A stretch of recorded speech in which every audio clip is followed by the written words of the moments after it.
Hi, YouTube. As many of you know, my dad passed away in December, and we had been estranged for 13 some years. And I made a video back then saying goodbye to my dad, and it was pretty raw.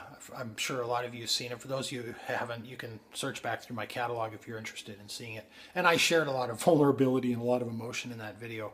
And since that time, my brother and I have been cleaning up his place, and we had his memorial service in early May. Had a bunch of my family come up from the U.S. to partake in that, and it was actually a really incredible experience because I wouldn't say I was estranged from my extended family, but we just didn't have a lot of contact. We moved to Canada in the 70s, and we didn't have a phone for the first while, and so travel and phone calls were quite difficult for us back then. We didn't have a lot of money, and there was sort of just a status quo that got established. We just didn't communicate a lot. And even when the internet came along and we had the opportunity and the ability to send quick voice messages or emails or even Skype chat and things like that, we just never picked it up. And these are wonderful people, so I really enjoyed the experience. Now everything's kind of died down a little bit, and I've had a few customers come in who knew my dad, and so they would, express their condolences. And it really kind of hit me today. I was thinking a lot about the estrangement that I have with my dad, and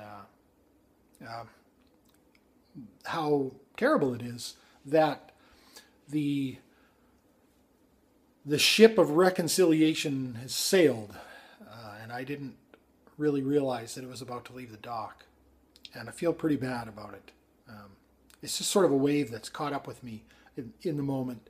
It comes and goes, and I really feel like I let him down, and I let myself down by not making a move sooner. And there are reasons why I didn't, partially because I was concerned about him and what that might trigger in him. But looking back, of course, with the clarity of hindsight, I really wish that I had made a move sooner. I did a few things to memorialize my father, mostly for his brothers and sisters, and they really, really appreciated it. And through that process, after the 13 years of estrangement, I got an opportunity to, in some ways, reunite with my dad, to remember who he was. And I discovered some things about him as well that I probably didn't really think of when I was growing up. And one of the things was that he was just a very cool person. He was very smart, very intelligent, incredibly intelligent, but he was also just a cool guy. And I missed that opportunity to hang out and soak up his essence.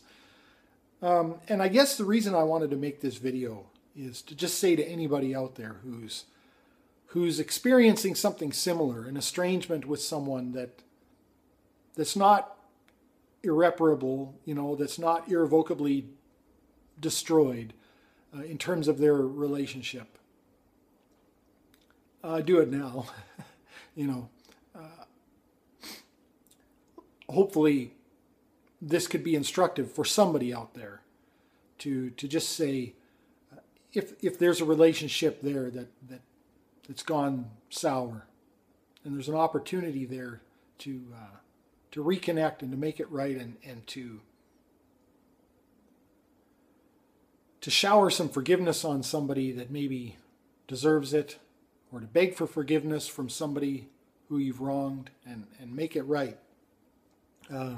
Just don't wait too long, because it's really, really difficult after the fact to come to terms with it, to come to grips with that missed opportunity. And like I said, it comes in waves for me. I'm experiencing one right now, and I thought, maybe the thing to do as part of the healing process is to just put this out there and let everybody know, or try to share how it feels once that ship has sailed, because it's hard, and it's hard not to have guilt over it, and it's hard not to just be angry. Damn it, I missed that chance. Damn it. There are times when I'll say that. I'll talk to Dad, out loud, and I'll say, damn it, I'm so sorry. I screwed that up. I'm sorry I wrecked that, And I know, the rational side of me knows that that it wasn't all my fault, and I didn't ask for the situation either, and that that it may have actually been for the best. I don't know, but I would just implore everybody out there. I don't want to make this too long. I would just implore everybody out there, if you've got one of those relationships that needs a little healing, don't assume that you've got forever to do it. My dad passed young. He was only 67. So don't just assume that you've got that time. Do it now. Thanks for watching.